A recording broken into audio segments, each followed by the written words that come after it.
computer. Okay, I think it's recording. Does anyone know, even once I pin my video, is it okay if I go into, what is that view? Gallery view, but but the system will still record me? Ram, you need to be in Spotlight. Spotlight, if you want that. Okay, then it will only hold me, huh? Yes. So Spotlight video. Okay. So I have pinned my video and spotlighted my video. Wow, can it get any better than this? Okay, great. Now I can safely go into gallery view, right? Still the system will capture only my video. Is that the thing, Aarti? That is my understanding. That's how I'm doing my classes, and it's only capturing me. Okay. All right, let me go to gallery video then, so I can see everybody, and especially Mark's baby. Okay. So once again, welcome to everyone to these one sessions on BhagavadGita. So wow, everybody knows the drill. Everybody has already muted themselves. That's great. Daniel, I'm going to mute you if you don't mind. Okay, you went there. Okay, great. So once again, welcome to all of you to these sessions on BhagavadGita. I'm so very excited about sharing the wonderful teachings of BhagavadGita with all of you. I'm assuming you already have the notes for BhagavadGita with you, either on your notepads or print, whatever works for you. So let's get started with a chanting of Om. So please, wherever you are, please sit straight. I'm going to keep my eyes open because I'm still anticipating one or two other people to join. Just in case they show up in the waiting room, I want to let them in. But regardless, please gently close your eyes. Take a deep inhalation for a chant of Om together. Om.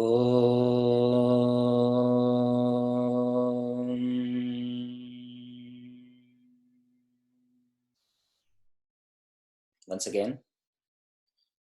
Om.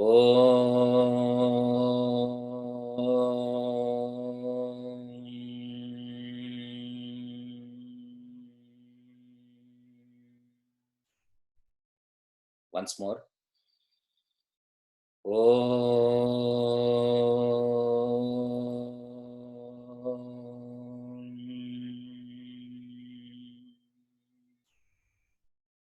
Please repeat after me. Sahana vavatu. Sahanau bhunaktu. Sahaviryam. Karavavahai. Tejasvi. Navadhitamastu. Ma vidvishavahai.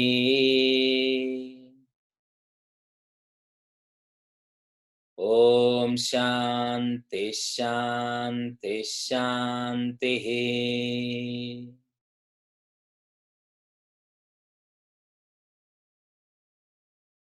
Om. You may gently open your eyes and relax your hands. Once again, welcome to all of you to this series of sessions on BhagavadGita. Before we get started, one or two words. In the Indian tradition, Eastern tradition of learning, the system of learning is always based on question and answer. Prashna Uttara. This is what the system is called. So teacher, I mean, it continues even now also. So when we used to go to our teachers, our gurus, we always used to sit at their feet. And then based on whatever it is that we wanted to learn, we would always ask a question of the teacher, of the guru. So whatever we want to learn about. And then the teachers used to open their mouth and then they will teach us. But if on a given day, if nobody asked a question, believe it or not, the guru did not used to say anything. We would all sit there for 1 hour in silence and walk away. Okay, that is the system. Why? Because the philosophy is na prishtasya kasyachit bruyat. This is a very, very important spiritual principle, but it's also useful to us in day-to-day life. Na prishtasya kasyachit bruyat means don't tell the person who didn't ask the question. Okay, so this is very useful to apply even in our day-to-day life. Why and how? We come across many people in life who believe in dispensing free advices to us. Have you ever met somebody like that? You say, oh, I have this pain. They will immediately say, oh, take this medicine or that medicine or go to this doctor or that doctor. Who asked you? Nobody asked you for advice. I know how to deal with the pain, but they have an advice for everybody. So it is a little bit, and it can be a little bit annoying sometimes that, people dispense free advices like that, even though they are not asked. Now coming to spiritual application of this principle, the idea is that in one's spiritual journey, when one is ready, one begins to ask questions. And only when one begins to ask questions, universe will send them answers in some form. Maybe in the form of a teacher, if they are lucky enough. If not, maybe in the form of a book or a YouTube video or something or the other, or a CD or a tape or some source or the other of answers will be provided by the universe to that person. So why I'm sharing all of this with you is I would like this session to be interactive. Somehow I've been teaching a lot of sessions on internet through Zoom. I noticed that when people are all together in a room in physical space, then generally it's very interactive and people ask questions. But when it is on internet, it is happening like this on over internet. Somehow people are more quiet and there is not interaction happening. So I end up feeling like I'm a lecturer. I'm not a good lecturer at all, okay, to be honest with you. I am a good answerer of questions, okay, because that is how we are trained. So I'm good at answering questions, but if I have to lecture people, then it makes me, I'm not sure I'm a good lecturer. So my request to all of you is please make this session interactive, okay? This session is not about me dumping what I know on you, okay? So it is rather about me sharing Vedic wisdom, ancient yogic wisdom about what you want to learn and how you want to apply this to your life.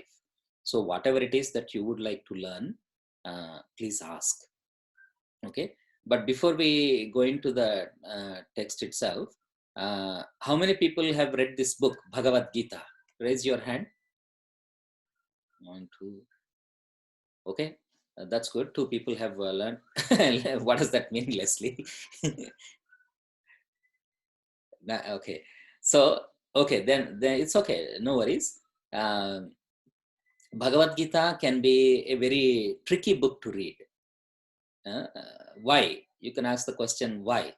Actually, I was reading somewhere, I think on Yoga Journal or something like that, that apparently 70% of non-Indians who pick up the book Bhagavad Gita to read cannot go past first chapter. So I was very shocked when I read this piece of statistics first time, that around 70% of non-Indians who pick up this book to read cannot go past the first chapter. Why? Because the book has actually 18 chapters. And many people hear about this book, that it's a great book and they want to read. They buy the book, whatever, and then they cannot go past the first chapter. That's a pity, right? Out of 18 chapters, they can't go beyond first chapter. It shocked me. Then I understood one thing, and I also want to share this with all of you. Bhagavad Gita is not a book. It is a text, okay? The Sanskrit word is grantha. So what is the difference between a text and a book? That is the important question. Many people, in my opinion, take up a study of Bhagavad Gita without knowing this fundamental difference between a book and a text. Okay, they think it's a book, but in reality, it is not a book. It is a text. It's published like a book, so maybe it looks like a book. So many people, especially who don't know the tradition, they will think that, oh, this is a book. I can read this like any other book, and they open the book, but because it is a text and they are not prepared to go through a text, they fail. They cannot go past the first chapter. So the question is, okay, great. If this is a text and not a book, then how is it different from a book? That is the next question we need to ask. The idea is that a text is born of a vision. Okay? A text is born of a great vision, a vision of the truth, a vision of the divine. Whereas a book is born of the intellect or creativity of a person. So Bhagavad Gita is not a product of someone's creativity or someone's intelligence. Okay? It is a book born out of a great vision. So, okay, great. Then if that is a difference between a book and a text, how do I approach this? Normally, when we take up a book into our hands, whatever it may be the topic, we bring our intellect, our logic, our common sense, all of these things to reading a book and comprehending a book. Now, in Bhagavad Gita, these are okay. But if you merely bring logic, intelligence, common sense, and that kind of stuff, Bhagavad Gita will not come into your grip. This is the reason why many people cannot go past the first chapter. If you want to study a sacred text like Bhagavad Gita, you have to bring your heart to it. You have to bring a lot of humility to it. Okay? And you have to bring a lot of dedication to it, devotion to it. If you merely bring your intelligence, logic, and what you have read in the past and that kind of stuff, I'm sorry, but it's not going to work. Then the human tendency, look at the human tendency then. When we fail to read the book, we cannot go beyond the first chapter, then we don't have the humility to say, oh, maybe I'm not ready for this book. We blame the author. We say, oh, this book is very complicated, right? We say, oh, Bhagavad Gita, very complicated, very complex book, very difficult to read and understand. Or we blame the author, whoever wrote this. Once I heard someone, a very, very well-known meditation teacher from America, he is giving a lecture on the book. He doesn't even know who wrote the book. And he mentions that in his lecture, that I don't know who wrote this book, but blah, blah, blah, blah, blah, right? Oh, you don't even know who wrote the book, but you're giving a lecture on this book then already? Isn't that the first thing you should know, at least the basic thing, who wrote this book, right? So the idea is that if we bring this kind of approach to the book, we will not be able to go beyond the first chapter, not possible. Okay, we bring our humility to the book. We bring our heart to the book. Then what happens? Then something called shining of the book happens. Meaning what? The book will shine in your heart. It will totally bypass the process of intellect like other books will do. The text will shine in your heart. This is how the text is transmitted from one person to another person, from the guru to the student, to the disciple. This is how these books have come. If we bring our logic, intellect, and ego to this book and try to understand it, analyze it, we won't go beyond the first chapter. Okay, so it is important that we leave our ego outside and we approach this text with humility, with our heart, with devotion and dedication. And also, if even if we don't understand something in spite of all these things, it is a good idea to have some humility and say, maybe I am not ready for this concept. Let me read this again tomorrow, maybe next week, maybe next month, maybe next year, next decade, maybe next life. Okay, rather than blaming the author, blaming the book, blaming the language of the book, not a good idea. Okay, because these are sacred texts. They transcend intellects. They didn't come from someone's intellect. So if you bring only your intellect, it won't work. Somebody had a great vision of the truth, of the divine, and out of that vision, they composed this book.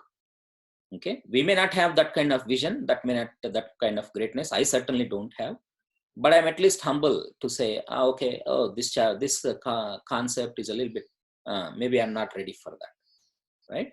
Maybe let me come back next decade if that's what it takes. And maybe I'll be mature enough for this concept to go into my heart at that time. This is the right way to approach this book. So that is why before we begin the study of the book, we always meditate on the book, on the text. We meditate on the text. There is also another reason. Some books you read to understand. Some books you read to learn from. Some books you read to realize. Okay? Bhagavad Gita belongs to the third category. Bhagavad Gita is not to be understood, strictly speaking. Bhagavad Gita is not even meant to be learnt from. Bhagavad Gita is meant to be realized. Bhagavad Gita is meant to be experienced. For that, definitely you have to bring your heart. You have to bring a lot of humility to the text, open-mindedness to the text. This is also another thing. A lot of times when we are when we are reading a book or listening to a teacher, or watching a video, a YouTube video to learn something from, when we are doing all of these things, whether we realize it or not, there are some invisible filters between that source of knowledge and ourselves. Again, the source of knowledge may be a teacher, maybe a YouTube video, a book, whatever it is. There is always an invisible filter between us and the source of knowledge. What is this invisible filter? This invisible filter consists of what we have already known about this topic, what we have already read about this subject, what we have already heard about this particular topic. So all of these things form an invisible filter between the source of knowledge, the current source of knowledge, and ourselves. So what happens when the source of knowledge is, when the knowledge is coming to you from someone, maybe a teacher, maybe a video, maybe a book, whatever it is, then it is always filtered by these things that, oh, this is not what I heard about this topic before. This is something new, something different. Maybe this is not correct. Well, who knows? Maybe what you learned in the past is not correct. Correct? So when whatever we are receiving from this current source of knowledge, if it agrees with what we have studied in the past or what we heard in the past, whatever we have has been fed into us in the past, then we admit that. Whatever seems different, whatever seems new, whatever seems unfamiliar, we reject. We say, oh, I don't know. Let me think about this thing. So if we keep invisible filters like this, then we fail. Then we won't be able to receive knowledge from the new source, current source of knowledge, wisdom, whether it is a teacher, a book, a video, doesn't matter what it is.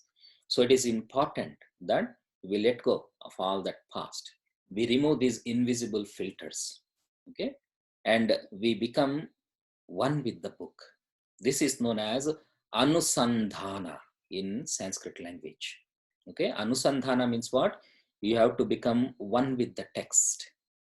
As long as you have an ego and you think, oh, I'm going to understand the hell out of this book, you will be one of those 70% of people. If you want to be 30% of the people, then let go of these invisible filters. Okay, whatever you have studied in the past, whatever you have read in the past, whatever you have been taught in the past, it's okay. I'm not saying that is all wrong, but it has its place, but leave it in its place. Okay, now you meditate on the book. You don't try to read the book. You don't try to intellectualize the book. You don't even try to understand the book. You try to become one with the book. Then the book shines in your heart. The text and the teachings that are coming through this text to us, they will shine automatically in your heart. Then why? Because you become an embodiment of the principles in the text. It is not like you intellectually understand them or grasp them. Okay, that book shines in your heart. This is the goal. When we study Bhagavad Gita, Yoga Sutras, Upanishads, this is the way to approach them. If you bring your logic, your intelligence, conditioned thinking, not going to work. You will be one of those 70% of people. Okay, so the choice is ours. We want to be the 30% of the people who, or maybe even just the 1% of people in whose hearts the Bhagavad Gita shines. That is the goal. Okay, so that is why we begin the study firstly with meditation on the text. Why? Because the text is not a physical thing, a printed book, not a physical thing. Text enshrines living teachings of enlightened souls from ancient times. So we meditate on them. We meditate on the text first. Then we offer our gratitude to the teacher of the text. In this case, the teacher of the text is Krishna. Okay, so next we meditate on Krishna. And then we offer our gratitude to the author who captured the teachings of Krishna in the form of a book, okay, known as BhagavadGita. Then we understand where the source of this wisdom lies. Okay, when we do all of these things, then our heart is purified. Our ego is pacified. It stays, okay, let me take a back step now. Okay, and our heart is purified. Then we are energetically uplifted. Now we are good to become one. Now we are pure enough, energized enough to become one with the book. So if the spirit is lacking at any time, believe me, that topic, that incidents will not come into your heart. It won't get into your intelligence either. This book, believe it or not, there is a beautiful story behind this book. This book was written by a great enlightened soul by the name Vyasa. Okay, Bhagavad Gita is actually part of a larger text known as Mahabharata. Okay, Mahabharata is the text. Bhagavad Gita is like a few chapters in that larger text known as Mahabharata. I'm going to come into that after we do the meditation and so on. But let me just capture this story for you. So Vyasa conceived this book, Mahabharata, and he wanted to write it. This is called Granthastham in Sanskrit language. Granthastham means to write something. Whereas most of the tradition is Kanthastha. Kanthastha means to keep in your throat. So many ancient texts were never written down. They were always kept in the throat, meaning what? They were memorized. The teacher used to make the students memorize, and with never ever printed. It is always carried through memory. I remember thousands and thousands of pages of text, believe it or not, because that's how we are trained. So we just remember everything comes from our throat. This is called Kanthastha. But Vyasa somehow wanted to write this book down. So that is Granthastha. So in the form of a Grantha, in the form of a book, to keep in a book. So, but it is not an easy task. So he thought about who is the best scribe who can write this book. Because for the rishis, everything is in Kanthastha, meaning it's in their memory. They are just speaking it to their students and making the students also memorize and explaining it so the students can carry the tradition. So, but for the first time, he wanted to do Granthastha. So he needed a scribe, someone who will write this book down while he's dictating. So he thought of Ganesha, right? Nobody else can write.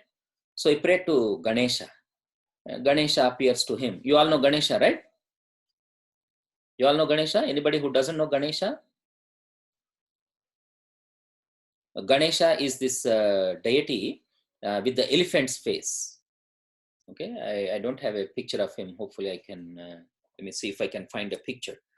So Ganesha is considered as the lord of all obstacles. He creates the obstacles if he wants, or he is also capable of removing the obstacles. So, okay, here Ganesha is. Okay, so for those of you who may not know Ganesha, okay, yeah, Miri is showing up. Oh, so many Ganeshas. Aarti, you know Ganesha? You didn't respond. I am not sure. You know Ganesha, right? Okay, good. So this is Ganesha. Okay, Ganesha is the presiding energy for Siddhi and Buddhi. Buddhi means intelligence, intellect.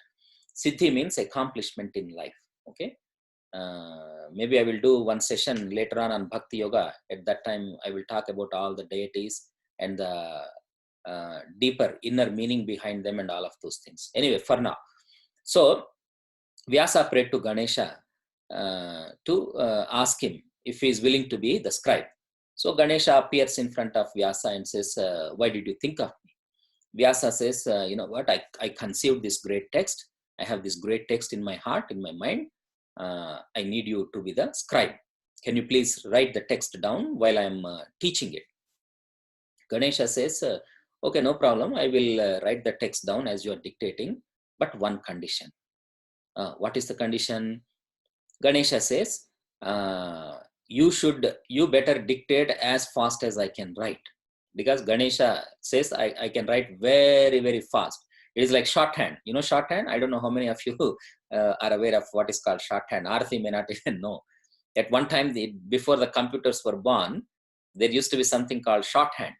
So if somebody is speaking, even in corporate world or in places like parliaments and assemblies and stuff like that, it used to be based on strokes. So if you want to write and, A and the end, you just put, I think, one line like this or something, that is end, right?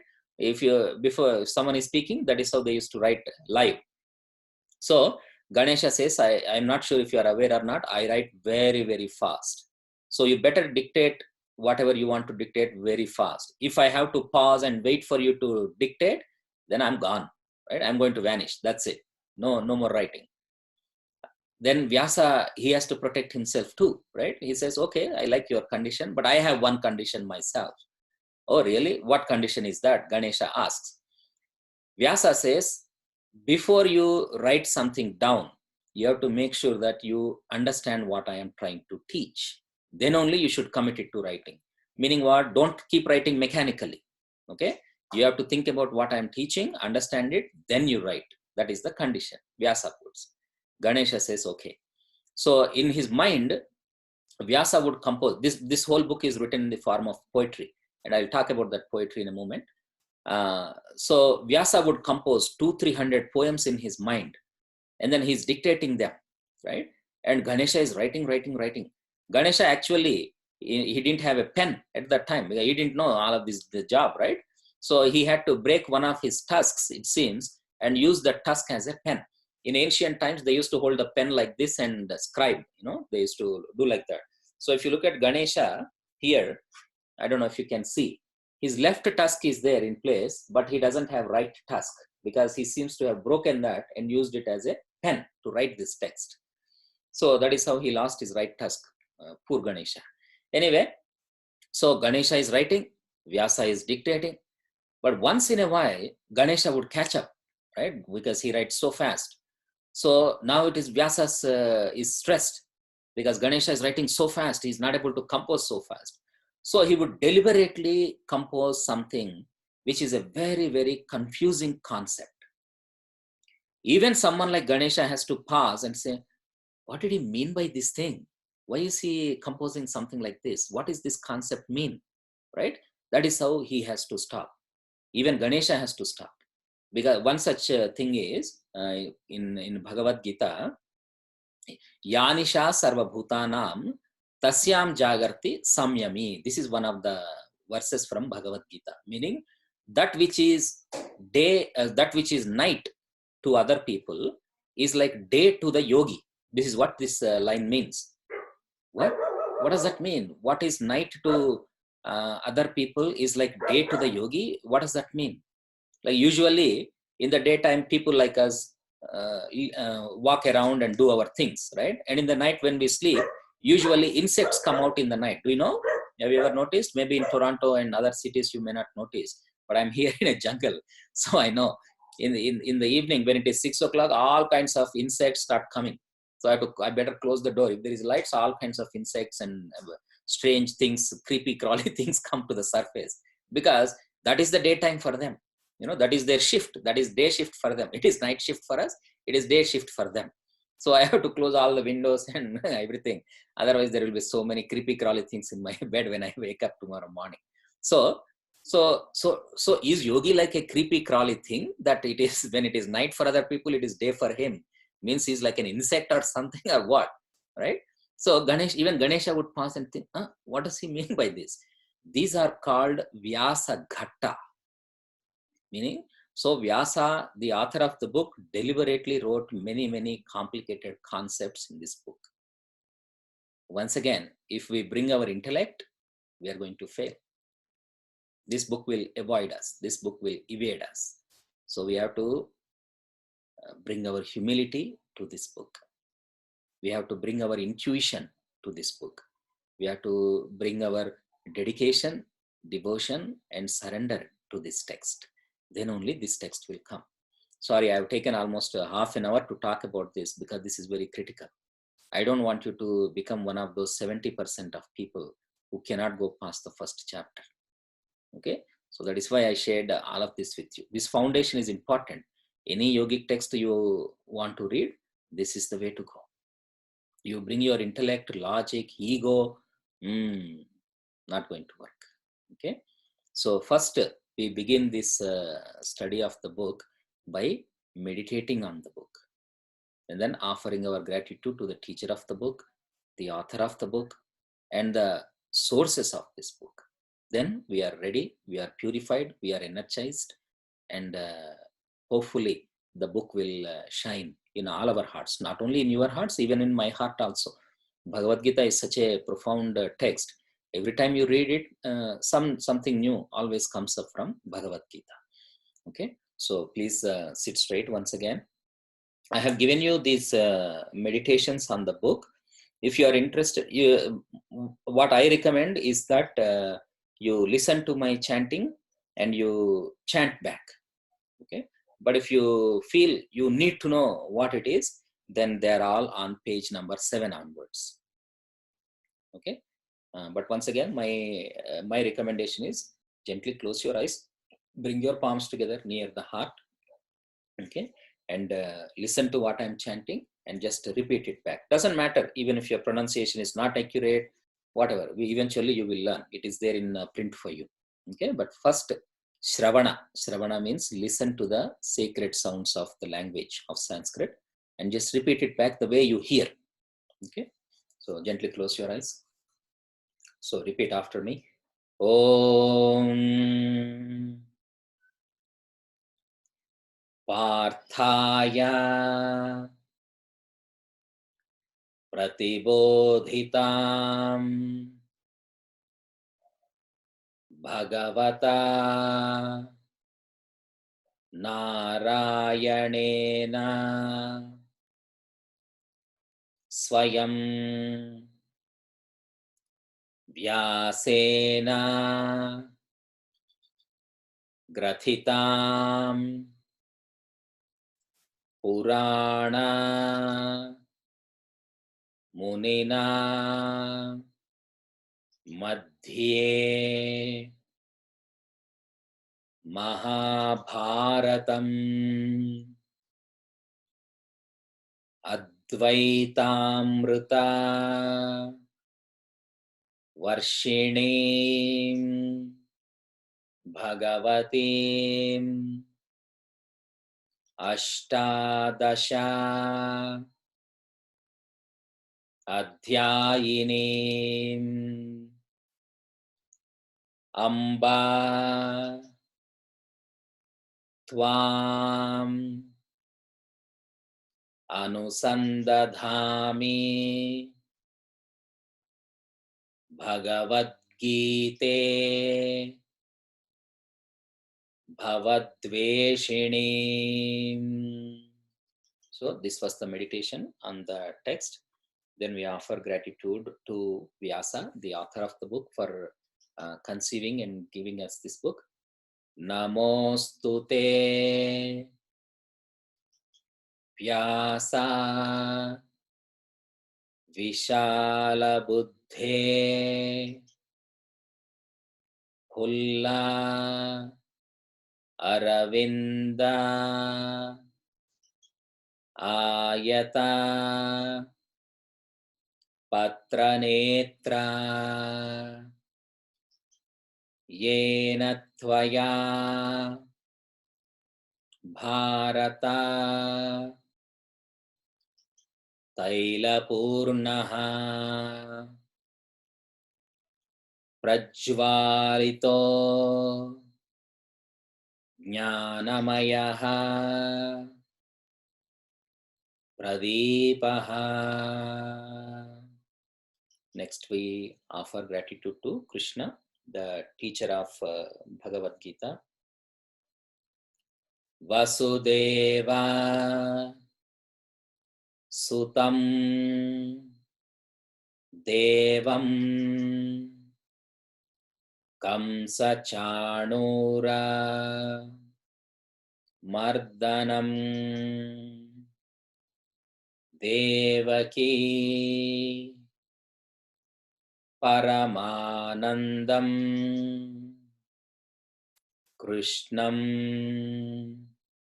Vande Jagadgurum. Lastly, one more verse which teaches us about the philosophical source of Bhagavad Gita. Sarvopanishado Gavo Dogdha Gopala Nandanaha Partho Vatsaha Sudhehi Bhokta Dugdham Geetamritam Mahat Om. Thank you. You may gently open your eyes. So, let me quickly run through the meaning of these chants that we have chanted. I've given you the meaning there. You can read later too. But let me quickly explain.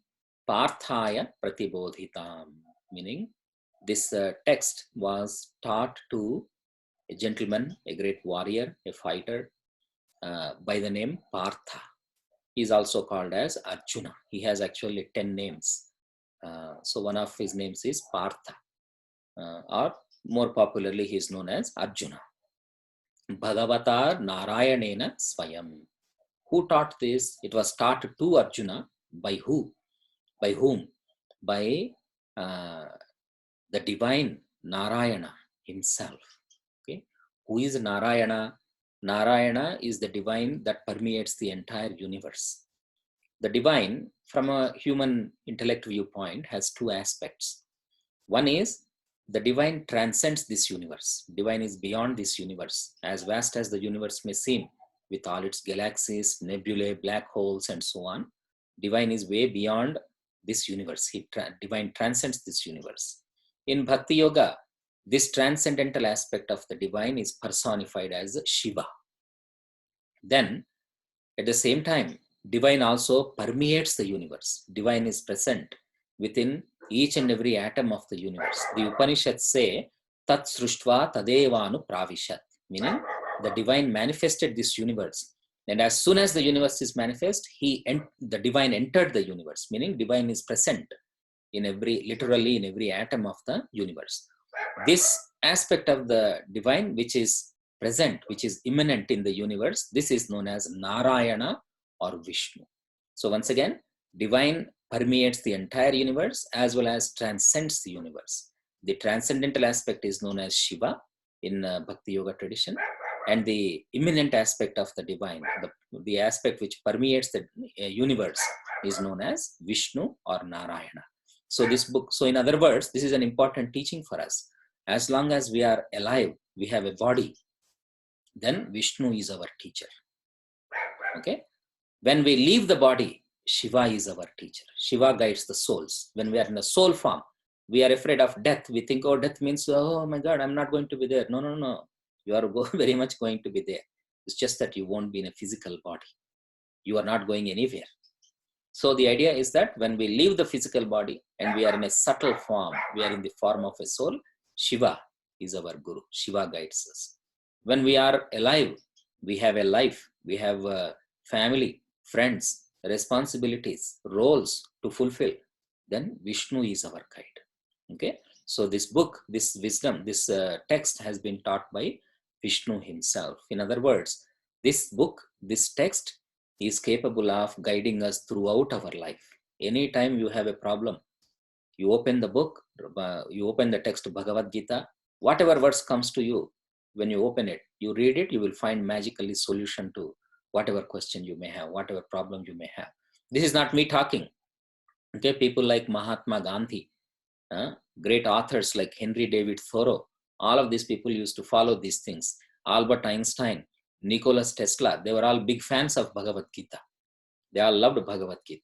Nicholas Tesla especially, many people don't know, but he studied Sanskrit language and he read books like Bhagavad Gita in original Sanskrit language, not English translations of them, but original language. Okay, so that is the purport of this. Narayanena Swayam. Vyasena Grathitam. And Vyasa, the great Rishi, a great visionary, a great enlightened soul, he captured this in the form of a book. Vyasena Grathitam Purana Munina Madhye Mahabharatam. In the middle of a great book known as Mahabharata. So I'm going to come to what is Mahabharata in a moment. But Mahabharata, once again, is the larger text. That's the original book. Of that, Bhagavad Gita is a part. So we take a few chapters out of Mahabharata, we call it as Bhagavad Gita, and we study this Bhagavad Gita. Bhagavad Gita is not a book by itself, strictly speaking, even though it is published like that and commented like that and so on. It forms part of a great text known as Mahabharata. And we are going to come to Mahabharata in a moment. Advaitamrita Varshinim Bhagavatim. Advaita means non-dualism. It's a spiritual philosophy. I will explain that later on. So in this book, in this great text, essentially it is non-dualism that is taught through this great text. Without going too much into the depth of it, non-dualism basically teaches that there is no difference between individual soul and universal soul. Meaning what it is saying is every being is divine. This is the sublime teaching of the philosophy known as Advaita or non-dualism. This philosophy is very, very different from some other philosophies that have sprung up in modern times. So there is always some philosophies which teach us that we are all sinners. We are all born in sin. And somehow we have to go to this place on this day every week and listen to that guy. And somehow, hopefully, we avoid going into the hot and inconvenient place because of that. And hopefully we will end up in a place where there is unlimited beef and red wine for us. Okay, that is one kind of philosophy, right or wrong, that is one kind of philosophy. This is a different kind of philosophy. This has nothing to do with sin. This does not say you are a sinner. It says you are divine. There is no other divine than what is in here. There is no divine up there or out there or over there, which is not already in here. That is what this text teaches. Okay, so that is the philosophy that this text is going to teach us at the end of the day, that you are divine. You think you are a human. Okay, that is out of ignorance, but because you are actually divine. So this book seeks to remove that ignorance from us and help us realize that we are divine. Okay, it is not enough to say that I am divine. It is not enough to read about it. It's not enough to talk about it. You have to realize. That is why I said earlier that some books you read to learn. Some books you read to understand a topic. Some books you read to learn, right? They have in Canada, in America, they have what is it called? Idiot series, right? Stock Trading for Idiots, or what is that book called? Idiots or dumb? For dummies. Dummies. Yeah, thank you. So Stock Trading for Dummies. So if you're a dummy like me, then you read that book to learn how to trade in stocks, right? This is a book you read to learn. On the other hand, there was a great man, great scientist, Stephen Hawking. So he wrote a book called The Brief History of Time. Those things you read to understand what is time, right? So you read some books to understand some concept. You read some books to learn some things. But Bhagavad Gita is a text you read to realize. So it is not to learn that, oh, I'm divine. Oh, that's so great. Amazing. I'm divine, right? You have to realize that. It is not enough to read it. It is not enough to write it. It is not enough to listen about it. You have to realize.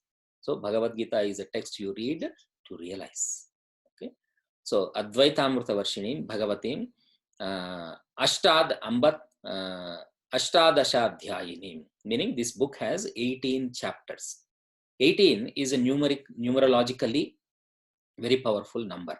We keep coming across this 18 again and again in this book, and I will point it out to you and also explain the deeper symbolism and the numerological potency of this number 18.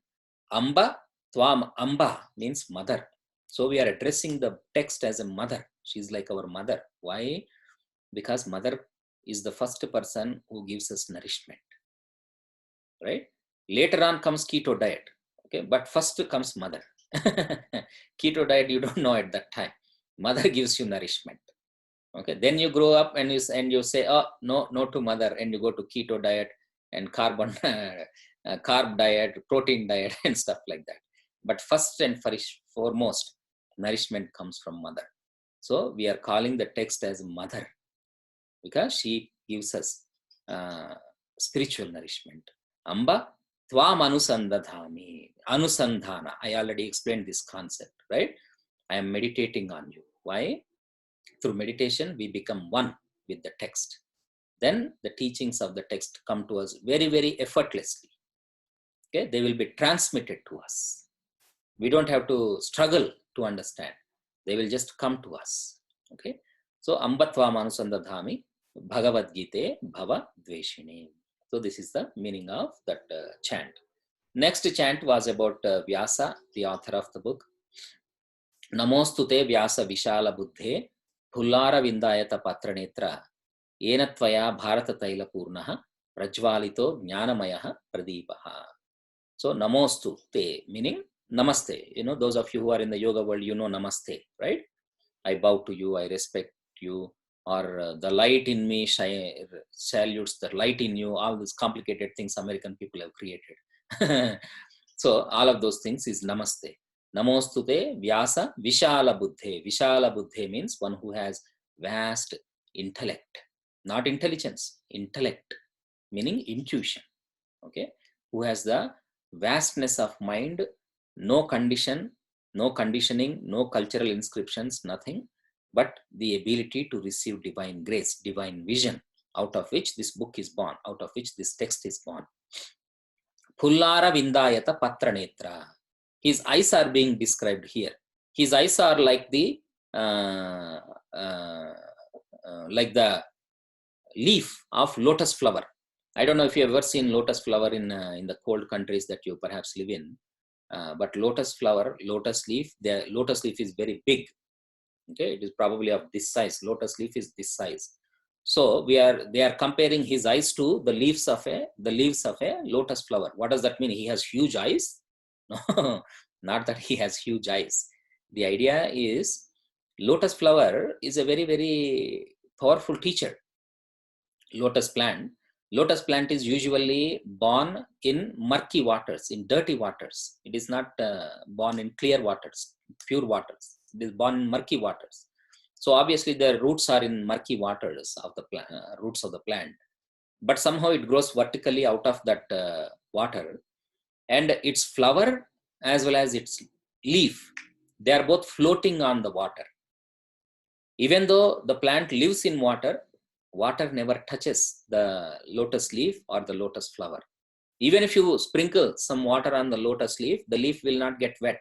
The water will just roll off. This is a powerful message to us. What is the message? We are all born and are part of the murky waters of this world. We are not existing in really, heavenly planes of existence, right? We are surrounded by so much negativity, so much crime, so many negative things, so many bad things happening in the world. But still, somehow we have to learn to float above the negativity. Negativity can be around us. Negativity should never be within us. This is the teaching from a lotus plant, that we cannot help the world, right? No matter how much we try, we are not going to change the politicians. You can try all you want, right? We are never going to be able to reform them. That is how the Borises of the world, the Trumps of the world, or whoever else is there, they are, right? But somehow we have to learn to transcend this negativity around us and not be touched by it. We should not absorb the negativity. Negativity can be around us. We cannot help it, but we should not absorb that negativity into us, within us. That is the teaching of this. So when they compare his eyes to the leaves of a lotus flower, what they are saying is, he only sees what is good in other people. This is an important, every line of this chant is an important life lesson to us. It may look like philosophy and spirituality to us, but it has a lot of practical application. There is a simple principle about human mind. Whatever you focus on in your life grows. If you focus on always looking at the faults in other people, the defects in other people, what is wrong with them, believe it or not, you will eventually absorb all of that into you. But on the other hand, if you practice to see only what is positive in other people, what is good in other people, what is beneficial in other people, what is excellent in other people, you will absorb that into yourself. So the idea in Sanskrit, very unique language. There is an expression in Sanskrit, Gunaika Darshi, meaning someone who sees only the good things in other people. Such expressions don't even exist in other languages. We have to make up words to create these things, to describe those things. But such expressions, many of them exist in Sanskrit language, native to the language, because that language is a powerful language, very positive language. So Gunaika Darshi means someone who sees only the good things in other people. So when then they say his eyes are big like the lotus leaves, what they mean is that he sees only good in other people. He sees only auspiciousness in the world. He focuses only on what is good, what is beneficial, what is sublime in other people, in the world, and that is what he teaches. Okay. Pularat Vindayata Patranetra, Yena Tvaya Bharata Taila Purnaha Prajwalito Jnanamayaha Pradipaha. So, by whom the lamp of knowledge was lit with the help of the oil of Mahabharata. Meaning, Mahabharata is like an oil, because with the help of which this lamp called spiritual wisdom is lit, is shining brightly. So Mahabharata is filled with a tremendous amount of wisdom. Mahabharata has a lot of practical wisdom to us, for us, such as what kind of food we should consume, what kind of food makes us what kind of human beings. Very important thing. All the way to how to meditate. In Bhagavad Gita, we find all of these things. Bhagavad Gita, Krishna touches practically every aspect of your life.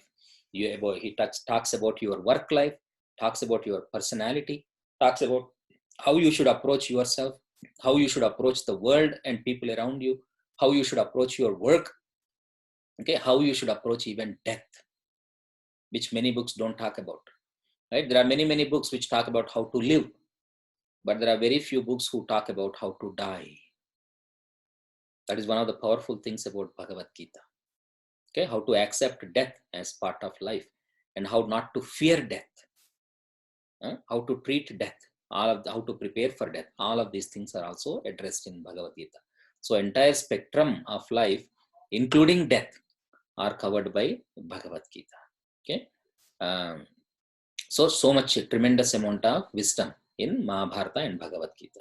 Next one, gratitude to Krishna. We said Vasudeva Sutam Devam Kamsa Chanura Mardanam Devaki Paramanandam Krishnam Vande Jagatgurum. So in this verse, the parents' names of Krishna are mentioned. Vasudeva is the name of Krishna's father. Devaki is the name of his mother. So he is being, both father and mother are being described here. And the most important thing is Krishnam Vande Jagatgurum. Jagat Guru. Jagat means the universe, the world. Guru means, teacher. Right? So Krishna is being described as a Jagat Guru. Someone once asked a great person in India, why Krishna is being described as the Guru of the world? I don't care about Krishna. I don't believe in Krishna. You people, Hindus, believe in Krishna, but I don't believe in Krishna. Why? He's not my Guru. Then that great man said some very beautiful things. He said, if I want to learn about a religion, for example, maybe Christianity, then I want to go to the Pope and say, I want to learn about Christianity. Pope will say, oh, first you become a Christian, then I will teach you Bible. Right? You go to a Muslim guru, I don't know what they call them. They will say, oh, first to become a Muslim, then I will teach you Quran, Al-Quran. Whereas in Krishna, Bhagavad Gita is not like that. There is no need to convert to any religion. There is no need to own any particular path. There is no need to commit to anything. Krishna's teachings are freely available to the entire humankind. Anybody who wants, doesn't matter what your religion is, doesn't matter what your faith is, what your denomination is, what your skin color is, what your eye color is, what your culture is, what your mother tongue is, Krishna's teachings are always available to everybody freely. You don't need to change anything about yourself to read Krishna's teachings. Why? Because Krishna's teachings will transform you. So that is why he's called Jagat Guru. He's not the guru of people belonging to one particular religion or one particular sect or denomination or anything. Whoever wants to approach Krishna, listen to him, learn from him, they are all open to. You don't need to change anything about yourself. You don't need to convert to anything. You don't need to let go of anything in your life. Okay, free Krishna's teachings are available for free. So Krishna is called as Jagat Guru. He is the teacher of the world. He doesn't distinguish between Hindus or Christians or Muslims or Jews or anything like that. He doesn't care. Okay. So next one is the source of Bhagavad Gita. Sorry, I know we are a little bit over the time. I'm going to wrap it up in 2 minutes. Okay. Sarvopanishado gavo dogdha gopala nandanaha partho vatsaha sudhir bhokta dugdham gitamurtam mahat.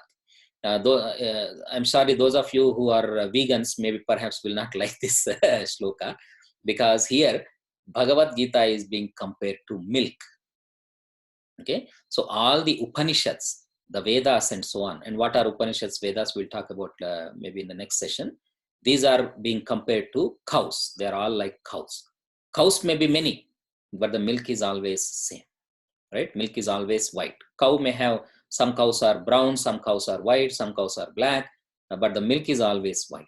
So, Sarvopanishado Gavo. So, all the Upanishads, the sacred wisdom of the Veda, are like cows. Dogdha Gopala Nandanaha. Krishna, the teacher, is like milking the cows, meaning he's getting the essence, the nourishment out of all of these Upanishads. Partho Vatsaha. Partha is like a little calf. Partha means Arjuna. Arjuna is like a little calf which is drinking that milk first. Why? Because Krishna's teachings were first given to Partha or Arjuna. So he's being compared to the calf. Dogdha Gopala Nandanaha Dugdham Gita Amrutam Mahat. Partho Vatsaha Sudhir Bhokta. Meaning, then whatever milk is remaining, that is being enjoyed by Sudhihi. Sudhihi means people like you. What do I mean? In Sanskrit, there is 2 words for intelligence, buddhi and dhi. Buddhi also means intelligence, dhi also means intelligence. Why 2 words? There is a difference between them, subtle difference. Buddhi means intelligence which is conditioned by the past, conditioned by one's upbringing, conditioned by one's country, culture, YouTube, Google, movies, all of these things condition our intelligence, right? The moment you wake up, there is one company which tells you, you better eat my brand of cereals too if you want to be healthy, right? And the moment you take shower, there is one manufacturer who tells you, oh, you better use my brand of shampoo if you want good hair and good body. So everywhere we are being conditioned, we are being attacked. Our life is shaped by all of these messages that are coming to us non-stop. And we don't know what is a good thing to eat because so many people are telling, oh, my brand of cereals. Why? I don't want to eat cereals. My God, you don't have cereals for breakfast? What do you eat? All of these things. Our intelligence is not free anymore. As long as we listen to all these messages, it is not free. It cannot be free. Okay? If somebody has pasta for breakfast, oh my God, what a weird guy. He has pasta for breakfast. So what? Pasta refuses to get digested in the stomach if you eat it for breakfast? You can eat pasta for breakfast. Why not? Who says no? Or pizza for that matter, right? Oh, no. You have to have cereals for breakfast. All the nutrition gurus, all the cereal making companies, they yell at you. Okay? They will make you feel like you are a weird person. You don't belong to this planet if you don't eat cereals in the morning. Why? Here, everybody eats rice. Nobody knows cereals. Everybody eats rice and rice noodles. When I come to Toronto and tell people, what? You eat rice for breakfast? Yeah, why not? Conditioning. Okay, sorry, I'm not making fun of anybody. This is conditioning, right? So much messaging is delivered to us that we are conditioned. This is how I have to be. This is buddhi.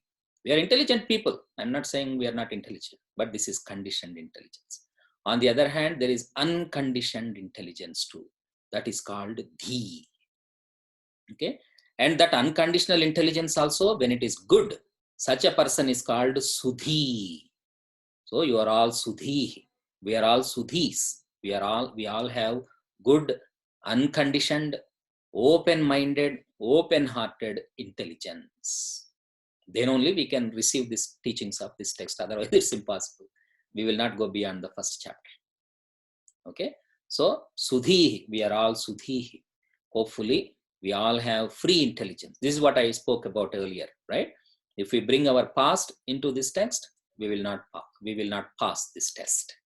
You want to pass the test of studying this book, then you got to let go of the past. Everybody okay? Any questions at all? Ram, can you spell what you said, like the Bochi T, and can you spell that out, please? It is there in the. Was it in the book? That's fine. Right, there in the text itself. On Okay, page number 10, Sudhihi Bhokta. It is right there. Anyway, okay. Dhi is DHI, Buddhi is BUDDHI. So maybe I can put it in the chat window here. So Buddhi is there, like Buddha, Buddha, Buddhi. Buddha comes from Buddhi. They are similar words. And Dhi. So I put it in the chat window for you anyway. Okay. So if there are no questions, we'll wrap up here. Once again, the notes that I sent you is going to be useful through all the sessions, and also the login details that I sent will be useful to you all the sessions. So keep that mail, okay, so that every week I don't have to send you emails and flood your your inbox. This one mail you keep. It has the login details as well as the material that is useful for all the sessions. Arthi, go ahead. Please so in the yeah. sorry, in the Vyasa mantra, we say Vishala Buddhi. So is that, and then you said that Buddhi is evolved Buddhi, similar to or analogous to intuition. Can you explain that a little bit more? The difference between intuition and this form of Buddhi? Is there a difference? The same? Is it a maybe it's going to be an elaborate answer. Is it okay if I do that next time, next session? Yes, absolutely. Sorry, I'm just a little bit conscious. I went a little bit over. So, yes. Okay. So I will see you all next week then. Have fun. Home. Thank you. So I'm going to stop the recording first.